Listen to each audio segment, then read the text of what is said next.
Hello and welcome back to another Tool Tech Tuesday with JIMS. This is the third and final installment of a series on rebuilding a stock Harley 6-speed cruise drive transmission. In the first video, I covered how to remove the main shaft bearing race. In the second, I removed the gear set from the transmission and spoke about how the transmission actually works.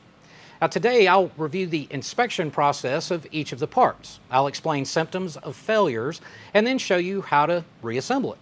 So let's get to it.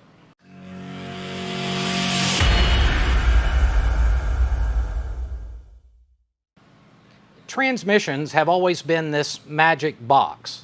I've always been fascinated by their complexity, and if built properly, they work seamlessly.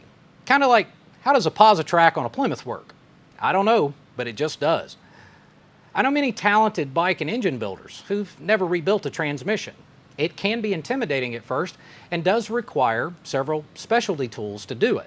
But with proper organization and attention to detail, it really is as simple as build it in the exact reverse order that you took it apart. Now, as we go through this process, you'll see me using several JIMS tools, of course. I'll show the part number of those tools on the screen when I use them. I'll also leave links in the video description below if you'd like to purchase them or the rebuild kit. Now, one way to help support the channel is to buy your parts and tools from us at baxtersgarage.com. If you do, we would certainly appreciate it. If this is your first rebuild, I would suggest starting with a large piece of cardboard, drawing each of the shafts as I've done here. Once you've slid out the shift fork rods from the trap door, remove the shift forks and then the shift drum, orient and lay them out on the cardboard. It also helps to mark them with an arrow facing the trap door to remind you which direction they go. From there, you would move to a press to remove each of the shafts from the trap door bearings. Now, at this point, you can then slide both of the shafts into the JIMS Vise block and begin removing the gears. As you remove any parts, lay them out in the exact order removed on the cardboard. I prefer to lay all the items out so that the upside faces the trap door, again, just as a reminder. I also keep all the stock bearings in their individual gears so I can compare the new ones when I reassemble it. As you watch me assemble it, remember it's taken apart in the exact reverse order. It really is that simple. The JIMS Rebuild kit includes all of the bearings and clips and all of the seals, which saves a ton of time sourcing each individual one. If any of the hard parts have issues, like the shafts, any of the gears, the shift forks, or the dog rings, then you'll need to source those separately. Now, let's start by inspecting the bearing surfaces on the shafts. They should be polished like this. They shouldn't have any gouges or grooves or any substantial wear marks. They also shouldn't be discolored, giving you a sign of excessive heat. And you have those bearing surfaces on both the main shaft and also in multiple locations here on the countershaft as well.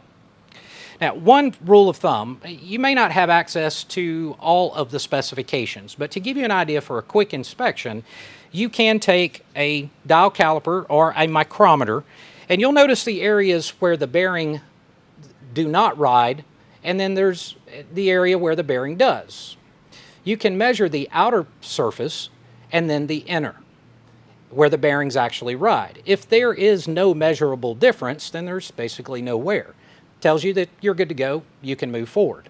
Okay, if there is a measurable difference, then take a look at a service manual and it'll tell you the specifications and at what point you should replace those shafts due to bearing wear. Next, you want to take a look at each of the gears. As you can see, there are fixed gears on the main shaft. You have fixed gears on your countershaft, and then you also have several free spinning gears as part of the assembly. Now, the idea with inspecting the gears, you want to compare the teeth on all of them. Look for any signs of gouging in the teeth, look for any cracks, look for any discoloration, excessive wear, real sharp edges, basically at any point on any gear that's vastly different than the other gears. It's a good indication it would be a good idea to change that one.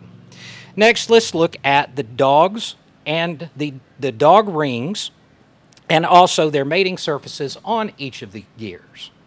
Now, this is actually an area that is the main cause of slipping. I've had many bikes in the shop improperly diagnosed as having a tuning, fuel, or ignition issue, where in one gear, mostly third, the bike skips under power. Granted, it can feel just like the ignition is breaking up or it's starving for fuel, but if it's only happening in one gear, the transmission slipping is most likely the issue. Now, as these dogs or these rings wear, as well as the mating surface in the gears, as they wear, the corners will become rounded off, allowing each of the mating gears to separate and slip. Now, the rings and the shift forks can wear as well, preventing the mating gears from engaging fully into the dogs or allow them to slide around a bit. Also, look at the groove in the ring where the shift fork rides and compare it to all of the others. The shift fork itself should have a loose fit, but not show signs of excessive wear or on the edges. It would be a little snug with only a slight amount of side-to-side play, just a small amount. It should fit pretty much like this. If you notice that any of these edges of the dog ring is sharp, or one side is worn a lot more than the other side or than the sides of the other rings, that's a good indication that they are worn and that they should be replaced. Also, the shift forks on the shaft itself. It should slide easily, but without any excessive rock or play. So there's that term again I like to use, a bit of a slip fit, no shake. The shaft should be polished like this with no grooves or wear patterns that you can say feel with your fingernail. Very similar to how you are inspecting the bearing surfaces on each of the shafts. Inspect each of the bearings you've removed. They will be replaced, but a badly discolored bearing or one that is worn is a good indication its mating surface has an issue as well. Now, one last detail before we start. I like to use the same fluid I intend to run in the transmission as an assembly lube. In this case, that's a fully synthetic 80W90 gear oil. Now we're at the point of the video where I can stop talking. I'll cue some royalty-free, relaxing blues music and let you watch the process.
Well, that pretty much wraps it up. A couple of things you may have noticed. I did not Loctite or torque down the trapdoor bolts. I didn't do that because I wanted to check the functionality of the transmission before I Loctited and torqued those down. Of course, I will remove each of those bolts, apply Loctite, torque them in the proper sequence. I also haven't installed the side cover. I'll loosely attach it with a gasket, and that way when Jeff gets his transmission back, he can reinstall his clutch cable and he'll be good to go there. The last part of it, of course, I will torque the front belt pulley bolt, put the retaining ring on there, and also Loctite it with the retainer bolts. And then we'll also install the main shaft bearing sleeve. You've seen us do that in the first video on removal and installation. So guys, we're still waiting on a few parts to complete Jeff's engine, but at least his transmission is ready to roll. Don't forget, check out the video description down below. I'm going to put links to all the JIMS tools that I use to do this particular job, as well as the kit. There's a kit available for M8s as well as twin cams, just like this one. An incredibly comprehensive kit. It's fantastic. Guys, I appreciate you watching. Thanks a million to our channel members for supporting the channel. Thanks to all of you that have chosen to do business with us and also to order parts from us. We appreciate it very much. All of you take care of yourselves and each other. Have a good one.